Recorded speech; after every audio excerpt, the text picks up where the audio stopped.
Pokemon solo runs have been a thing for a long time. I've even uploaded one of my own to this channel, but that actually wasn't the first one I ever tried. I'll set the scene. The year was 2022. Lockdown had driven us all to boredom, RT Game didn't hate me yet, I didn't have any world records, and I decided that a solo run was something I wanted to try out. My favourite Pokemon is Gliscor, so I thought doing something with Gligar might be fun. However, I wanted the run to be at least somewhat hard, so I worked backwards to pick my game. Had to be pre-Gen 5, as a Violet Gligar is crazy good. I also decided against Platinum, since Earthquake is available way too early in that game, and you couldn't have paid me to play Diamond and Pearl in 2022. And then I looked at the sheer misery that is Gligar's Gen 3 level up moveset, and I knew that that, combined with all the water and late game ice, meant that Emerald was my game of choice. The rules were simple. While I would require that other Pokemon be used for HMs, only Gligar would be allowed to be used in battles with trainers. Should I end up in a situation where I was forced to use another Pokemon in a double battle, then it would not be allowed to act against or take damage from the opponent, only being allowed to influence the battle in a way that was negative to myself. In addition, I would use no items in battle aside from held items.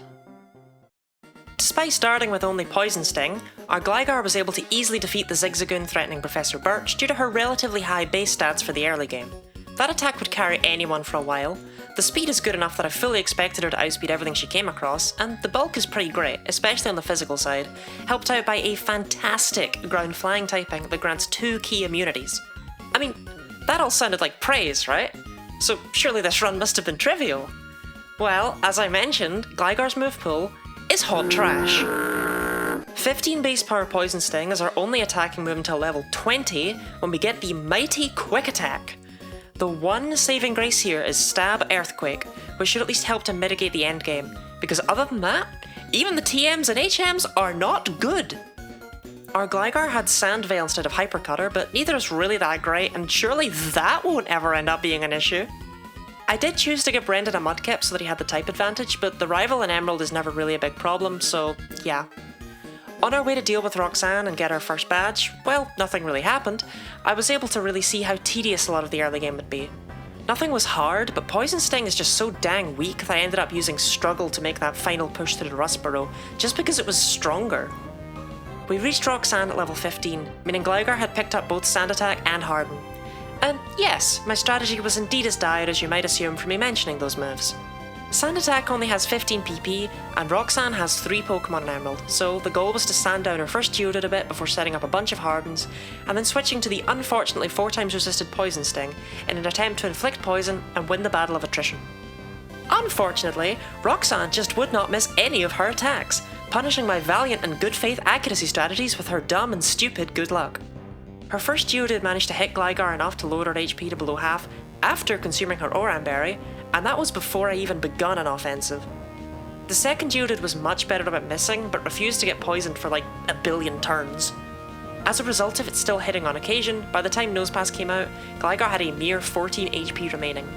For some reason, Nosepass then just spammed Harden and Block, not even daring to try attacking until after being hit with all 6 Sand Attacks. Of course, being an AI Pokemon, it still hit just fine. The Hardens didn't even really help it, since Poison Sting would definitely have just done 1 HP anyway, so I guess Roxanne was just trying to create some sort of clutch anime moment. And indeed, the battle did get really tight towards the end, as Roxanne's Nosepass remembered that, being the AI, it could just bypass all of that statistical odds nonsense and hit Gligar nearly every turn. Though, weirdly, it never once used Rock Tomb, preferring Tackle. A clutch miss in the 11th hour, that was preceded by 3 consecutive 30% tackle hits, allowed us to take the win first try. In a battle that took just under 12 minutes, we obtained the Stone Badge. We also got the TM for Rock Tomb, a move that is terrible in early generations, with a pathetic 50 base power, but it's also the only rock move Gligar can actually learn in Emerald's main game, so I just had to deal with it having less accuracy than Fire Blast.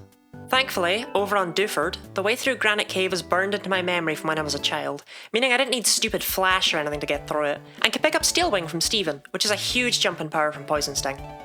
I didn't think Brawly would be difficult at all compared to Roxanne due to Gligar resisting fighting and having pretty great physical bulk for this stage in the game. Brawly opened with Machop, and Steel Wing showed off its immediate power by utterly obliterating him. That crit definitely mattered, but still. Brawly's Meditite is a complete joke in Emerald, as its only offensive move is Focus Punch, meaning all I had to do was keep attacking with the newly obtained Quick Attack, caring more about accuracy than power. Due to super potions and reflect and stuff, it took 17 turns, but it completely worked. Brawly's Makuhita came in, but Gligar was still at full HP, so it wasn't exactly going to be tough. Although a Steel Wing miss did suck, sorry, I meant two Steel Wing misses. This is why I used Quick Attack against Meditite. Ironically, they didn't really matter, as Makuhita's main attack in Emerald is Reversal, so Brawly was also probably a bit frustrated at my inability to hit him. After knocking through the Citrus Berry, it became clear that Reversal just wasn't doing any damage to Gligar, and this was a done thing. Inevitably, Makuhita fell. A much easier win than the first gym, but no matter what, that was our Knuckle Badge earned. After a bit of boating and journeying through Slateport, it was time for the only hard rival fight in the game. With two water types, you'd think Brendan would have been an issue, but his Pokemon were a much lower level than my Gligar. She opened with a Rock Tomb, not having much else for Lombre. It also had absolutely nothing to hit her with, so another Rock Tomb damage ranges. Oh well, Quick Attack. Brendan went straight for his Marshtomp next, and it resisted all the moves Gligar had aside from Quick Attack. What happened next was a few turns of Harden and Bide, and Water Gun only doing 24 meant this battle was basically won, thanks to Gligar's Oran Berry. Or, I could completely forget about Torrent. Whoops. That was the first whiteout of the run. The second attempt went far better for reasons beyond my mortal comprehension. Lombre was just as rubbish as last time, and now I just know to use Quick Attack against Marshtomp instead of bothering with Steel Wing. What appeared to be exactly the same situation regarding Torrent this time resulted in Gligar surviving on 3 HP, which allowed her to get the KO. Brendan's forgettable Slugma was one shot with a crit that probably mattered, but that doesn't really matter to me. We won and could now go off to Mauville. In Mauville, we bumped into our other rival, Wally, and yeah, okay, couldn't keep a straight face for that one. That distraction out of the way, we moved on to the next gym battle. Now, Watson, for some reason, was just broken.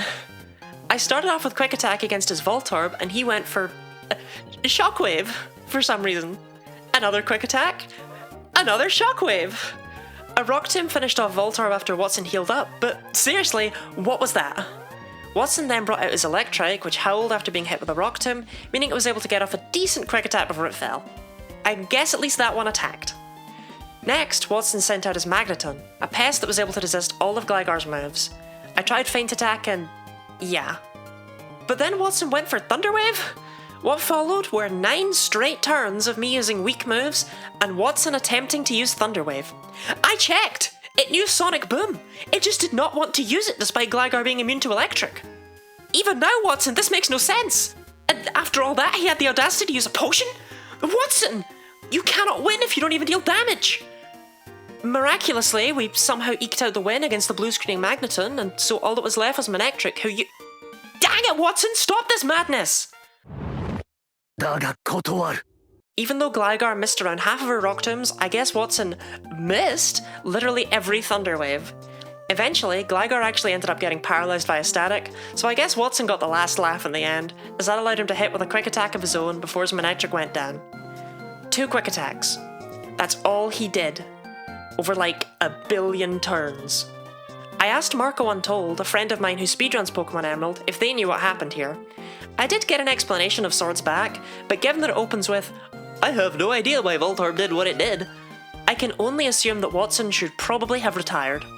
I mean, yeah, we got the Dynamo badge, I just don't really feel like it was earned. Hi, it's me, Lottie from the future. Just here to interject and say that, literally while editing this video, of which the footage has existed for over 2 years, we have discovered what caused that problem, and it's something called the dual non-immunity glitch, and it is a thing in Pokémon Emerald. I'm not going to explain it, but here it is. It only affects 11 Pokémon, and Gligar just happens to be one of them. So, yeah. Back to it. At least the path onwards gave us access to Secret Power. At last, a decent and reliable move for Gligar. 70 base power isn't exactly winning any awards, but Quick Attack had little value at that point. Then, about 2 minutes later, Gligar tried to learn Slash, which is basically just the same move with a less interesting secondary effect. I opted to stick with Secret Power. While inhaling copious amounts of volcanic ash, we picked up the TM for Double Team. Now, we don't always look back on our past selves with pride, and I am ashamed to say that, while I vowed only to use this power for good, I certainly didn't vow to never use it, leaving it as a gun for the mantle, if you will. Significantly more importantly, after a small child told us about shovels or something, we got the TM for Dig. Finally, a stab move for Gligar. Dig's not great in this game with only 60 base power, but I simply did not care. I was just so happy to get a ground move. Feeling rejuvenated by having a real move, we climbed a volcano to rescue a meteorite from some guys larping as devils. Maxie, Lord High Lord of the Demons, led with a mighty Ina that... Oh yeah, Gligar had Sand Veil instead of Hypercutter. Huh. As a result of that Intimidate, Dig just barely did half despite the level difference. Naturally, a second Dig failed to score the KO because why would a range ever work out in my favour? Thankfully, after the Super Potion we get a Confusion proc from Secret Power, and that spelled the end for Mighty Ina. Unfortunately, we did need to deal with that attack drop for the entire battle due to Gligar being the only Pokemon. Thankfully though, Maxie's second Pokemon was a Zubat. It fainted. He ended off with his signature Camerupt, but because of it being weak to Dig, it also fell easily even despite the Intimidate. Go back to hell, Maxie. That brief plot interlude aside, we then challenged the 4th gym. Flannery, being the Fire-type leader, didn't cause me much worry due to Gligar's new digging ability. She opened with Numel, and since we nearly one-shot Maxie's Camerupt under Intimidate, this was always a foregone conclusion. Though I did manage to set up the sun for her future Pokemon. Slugma came out next, and for some reason I went for Rock Tomb to just erase it immediately rather than stalling out Sun turns. I was younger and more foolish back then. Flannery's Camerupt was next, and Gligar thankfully managed to avoid an almighty tackle before popping out of the ground for another knockout. Our last was Torkoal, and this battle was going even better than I imagined. I went for Dig. Big shocker, I know. And it managed to deal more than half. Torkoal's overheat hurt like the dickens, but thankfully a second Dig claimed victory. That went much better than Watson, on both sides, and we obtained our heat badge. Halfway there. Before confronting my father, I decided to try out Hidden Power in case it was a good physical coverage type. It wasn't, it was Ice. But while I didn't know this while playing, it had a base power of 62, which is pretty great. Alongside Gligar's special attack boosting nature, I realised it would actually have a bit of a kick behind it when fighting opponents weak to Ice. Ironic that Gligar's greatest weakness should become an asset. An asset I only became aware of due to literally measuring health bar pixels on my screen to compare it with the damage caused by other attacks, granted, but an asset nonetheless. That moment of sheer intellect over with, it was time to deal with my daddy issues, since there was nothing really between Flannery and Norman. Much like any parent who doesn't know anything about Pokemon, Norman believed Spinda to be a great lead. He was wrong. Up next was Vigoroth, probably Norman's most powerful Pokemon for this run. Or, not? I don't know, I guess Gligar is pretty defensive, and she was massively out-leveling opponents by that point due to me fighting every trainer. It was my first solo run, I figured I'd need to do so to keep up. To be fair, that was mostly in preparation for later, I didn't ever think the first 6 gyms would be tough. Anyway, next came Lanoon. Norman is such a dad. It going for Belly Drum means Gligar could take it out with just one dig. At last, it was time for King Kong himself, Sloth Daddy Slacking. I just used Dig every turn and he could never hit me. A for effort, Dad. A for effort. I guess you did better than Watson, but you never stood a chance against my weird scorpion bat thing. Now stop calling me! With the balance badge obtained, only 3 remained. This is around the point I would say Hoenn stops being all that fun and just becomes huge roots full of nothing. Thankfully, with the power of editing, we can just skip past all of that. Nothing eventful or noteworthy happened anyway. After clearing Team Aqua out of the Weather Institute, since otherwise they wouldn't let me past, we end up fighting Brendan for the last mandatory time. Unlike his theme, Brendan is not good or memorable or composed entirely of trumpet midis.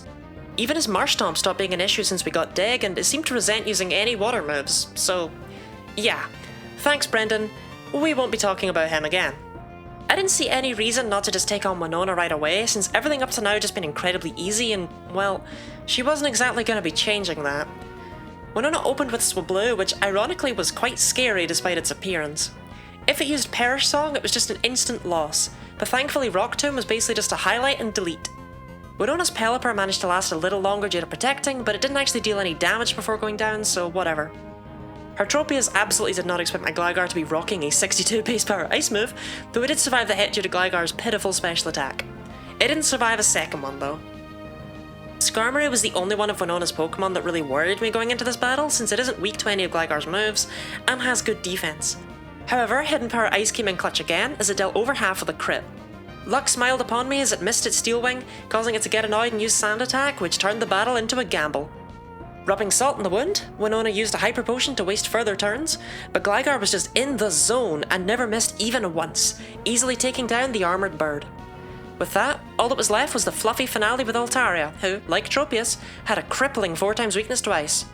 All I could think at the time was, so long as we don't miss, we should be fine. We didn't miss. We were fine. That was probably the easiest of the gym battles so far, apart from the incredibly confused Watson, but a badge is a badge, and the feather badge marked what I believed to be the last easy one on the journey. We also got the TM for Aerial Ace, Gligar's only option for a flying attack, and honestly just a solid move in general in Gen 3.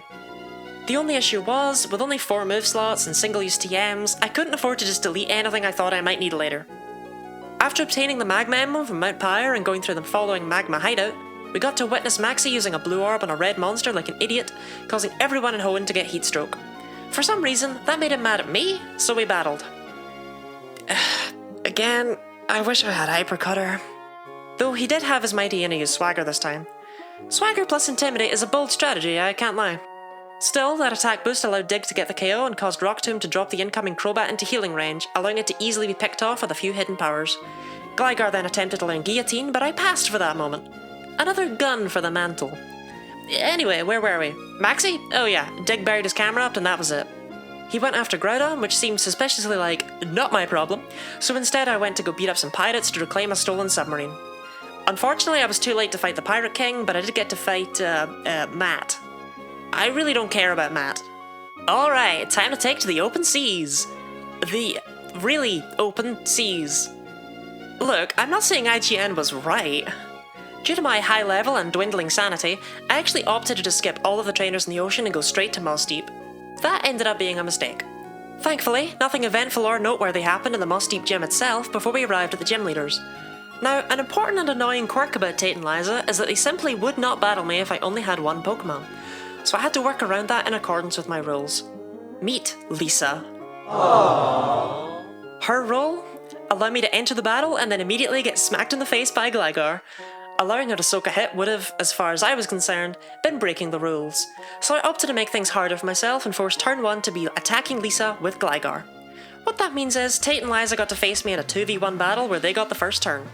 Thankfully, their Claydol pretty much always went for Earthquake turn 1, meaning I would only lose a mere third of Gligar's HP before actually getting to act. Missing with Rock Tomb meant I couldn't figure out how much Gligar was going to deal to Xatu, and unfortunately a critical hit next turn didn't really help with that. Steel Wing didn't one-shot Lunatone, but I did find it worth noting that Claydol liked to waste turns with Light Screen. Despite Gligar falling, this could surely be a lot worse. I mean, that was only Whiteout 4 of the entire run. How bad could this really be? After another failed attempt, I committed a sin, an atrocity. I decided to rely on Double Team, probably the least competitive move I could choose. Look, I bet your pass isn't all sunshine and roses either. I was stubborn. I'd rather be unfair within the rules I had set than to break them by letting Tate and Liza knock out Lisa the Zigzagoon for me. Trying with this new strategy, an immediate issue I noticed was that, having deleted Hidden Power, I had to rely on the 90% accurate Steel Wing to KO Lisa, meaning every attempt had a 10% chance to just be an immediate loss. But this time Gligar succeeded, meaning it was time to begin Double Team spam. Calm Mind was a double-edged move to see, as it meant the Xatu wasn't hitting me this turn, but they would need to hit me less to take me out. Sunny Day is not the move I'd have picked in this situation, but unfortunately Claydol went to Specsavers and managed to hit 3 Psychics in a row, taking Gligar out. Great. Another several attempts later, and I had to accept that I simply couldn't take enough damage. Gligar's lower special bulk was very much letting me down. I decided that teaching Rest over Dig could potentially help if I got lucky enough, as it would theoretically allow me to get up more double teams, and all of Tate and Liza's Pokemon were immune to ground anyway. Turn 1 went the same as always. Psychic from Xatu and Earthquake from Claydol. Only one Psychic hitting on turn 2 caused me to risk a second double team on turn 3. There was no turn 4. And so it went. Loss after loss until attempt 25. Gligar team killed, Xatu told the future, Claydol shook the earth. But then, on turn 2, something miraculous happened. Xatu missed. And Claydol missed. Gligar got another double team up as Xatu calmed its mind and Claydol set up a light screen. I'd learned by then that Xatu needed to go down ASAP as soon as it began zenning out, but then a Psychic crit from Claydol took away this run's chance of success in my eyes. While Gligar rested, Claydol attacked her after image, though Xatu could see right through it, which showcased exactly why it needed to go. A Rock Tomb took it out and Claydol missed again. I set up some more double teams, but unfortunately Lunatone turned out to also know Calm Mind, which is just the worst, so Gligar stopped creating clones in order to try and defeat it quickly, as it missed with Psychic. Unfortunately, because I am hated by a higher power, I missed 2 Steel Wings in a row and got hit with Hypnosis, which inevitably caused a loss. However, all hope was not lost. I could see the pathway to victory. This could absolutely work, and indeed it would have without that final string of bad luck. The next attempt was not the one. Indeed, 13 further losses went by before I got bored and grinded out levels from all of the trainers in the ocean, as well as grabbing every rare candy around Hoenn that could be accessed. After that training montage, Gligar ended up gaining 12 levels over where she was previously. I knew it was time. Due to TM44 being in limited quantity, I elected to try and win this fight without rest in case I needed it later. If I absolutely needed it here, I could always teach it for a future attempt. Immediately I was able to see the difference that 12 levels made, with Xatu suddenly only dealing a quarter with Psychic. A lucky Rock Tomb crit KO'd Xatu right away, giving me hope, and making me decide to just go full aggro, no double team shenanigans.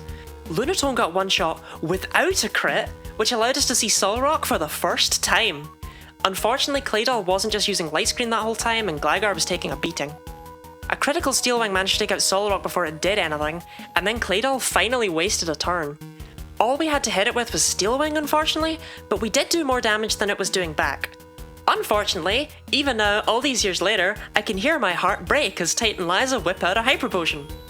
Gligar does her best, but unfortunately, Claydol managed to take her down while it was in range of being KO'd by one final Steel Wing. That was very close.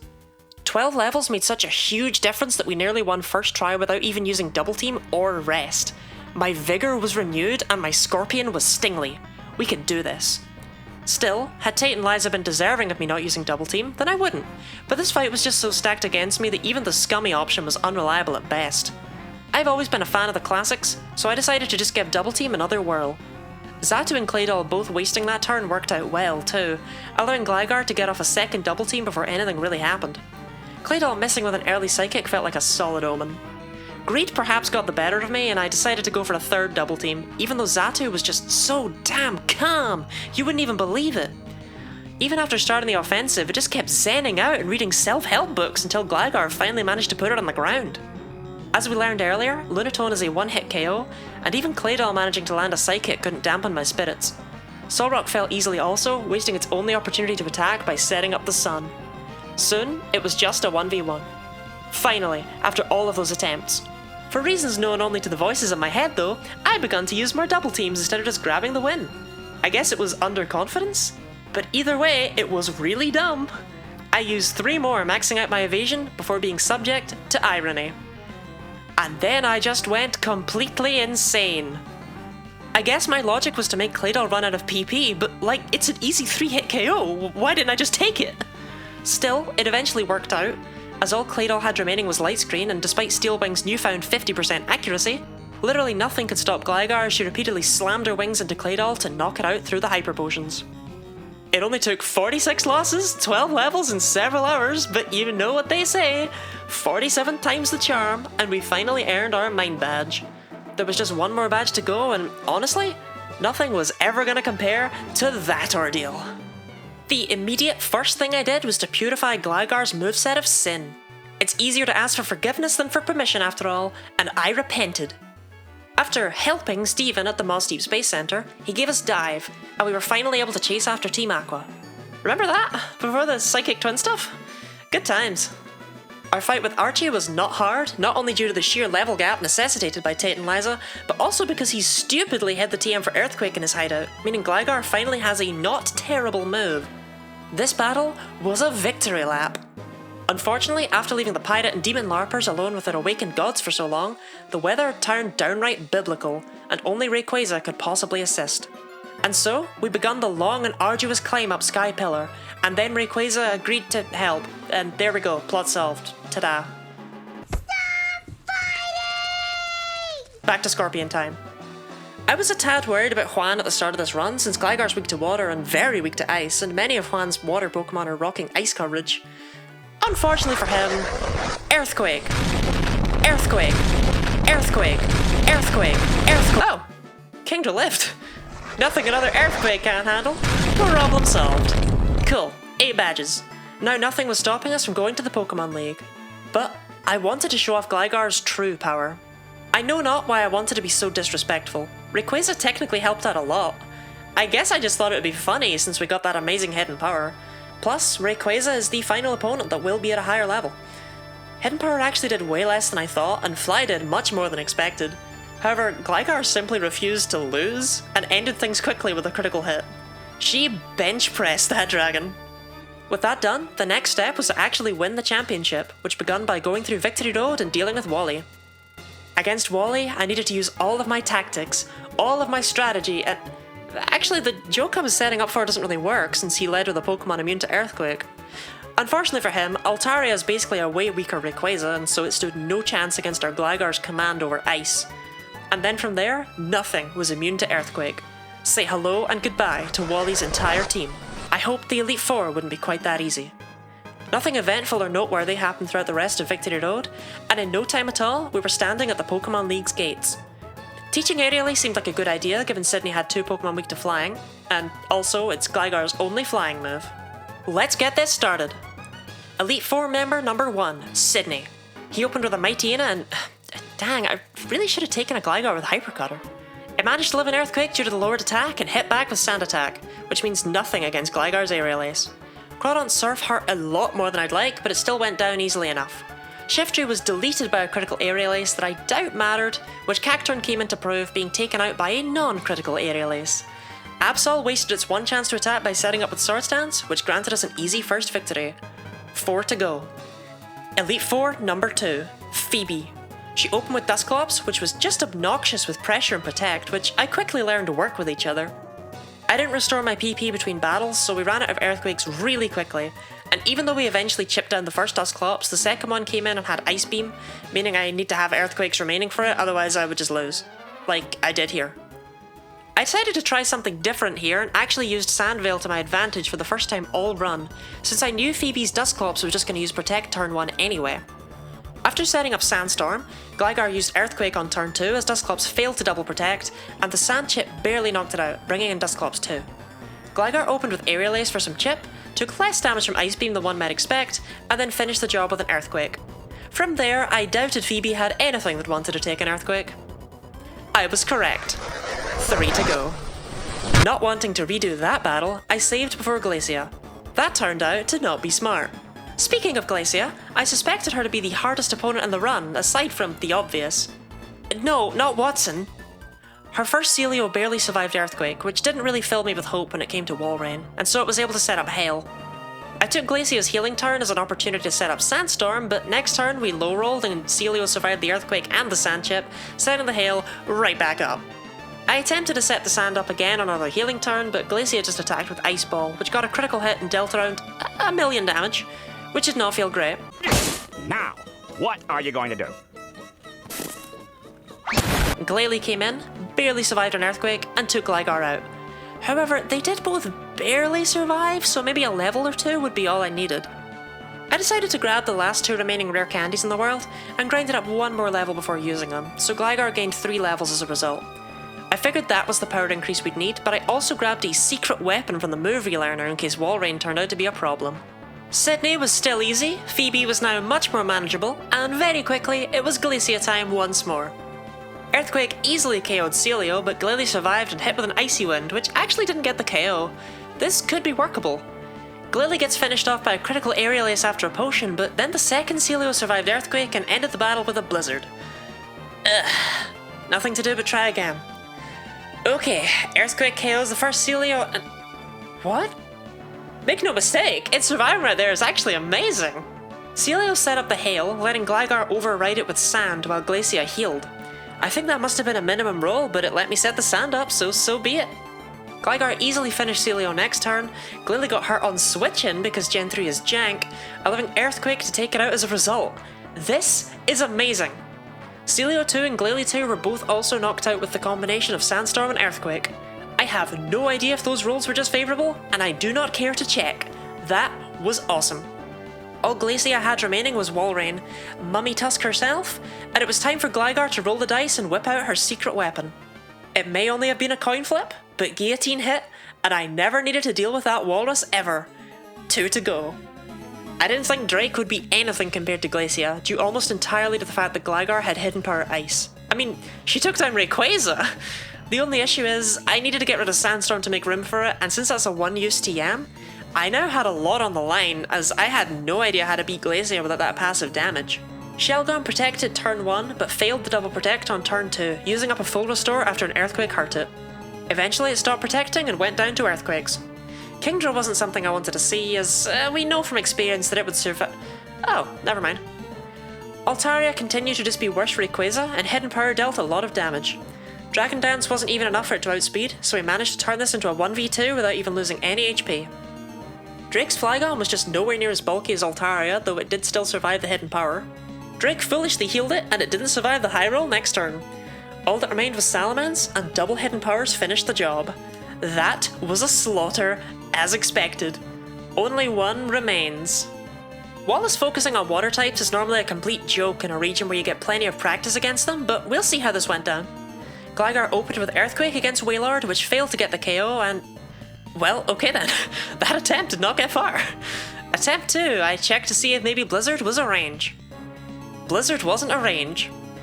I realised for attempt 3 that I had to open with Guillotine, which, while not great, meant I only had to deal with 5 Pokemon. If you squint.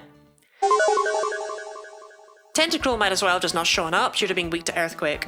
History will not remember it. Ludicolo was nice and easy, taken out with an Aerial Ace. I felt Whiscash might have been a pest, since I knew Earthquake would fail to KO, but Wallace just fumbled with Amnesia, causing Whiscash to fall without dealing any damage.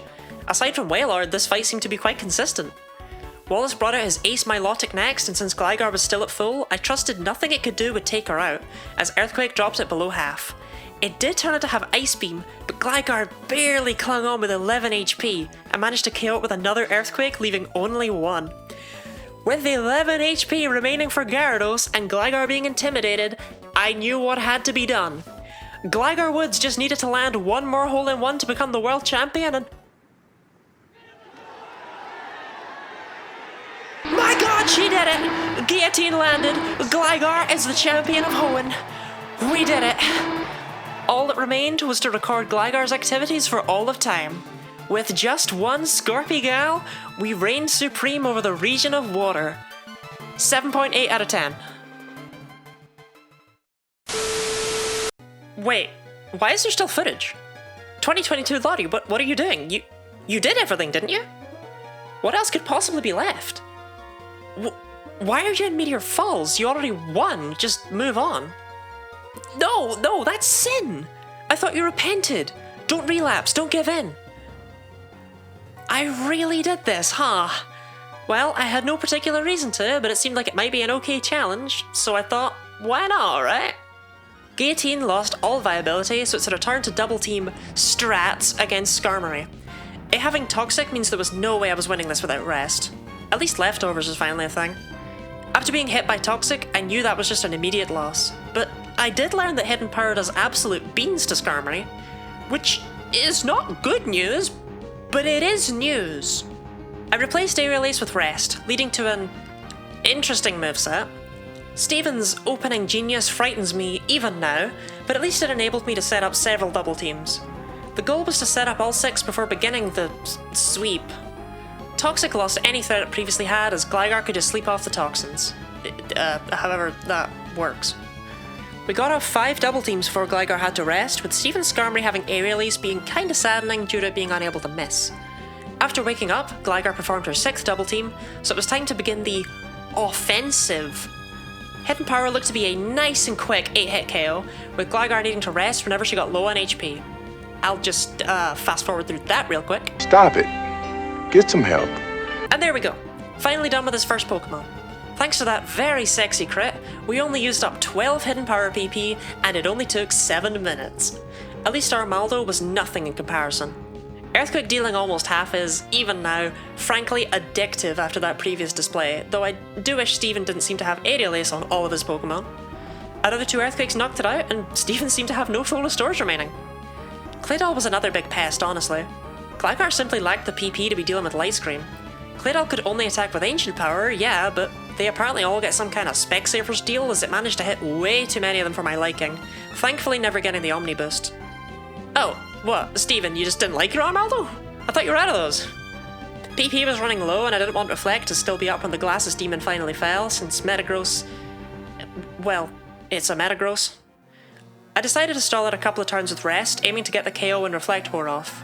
But, Light Screen made it so that didn't happen, and Claydol just set up another Reflect. At least Double Team PP can be used to waste turns, I guess. And okay, finally, we took it down with only 3 Hidden Power PP to spare. And as predicted, in came Satan himself. Earthquake dealt just over half, but the Citrus Berry pumped it back up. Thankfully it missed, and the next hit rolled high, so we just never needed to deal with Metagross. Despite Aggron's 4x ground weakness, it survived an Earthquake due to its disgusting defense stat, but then just locked itself in with Solar Beam, becoming easy pickings. Just one left.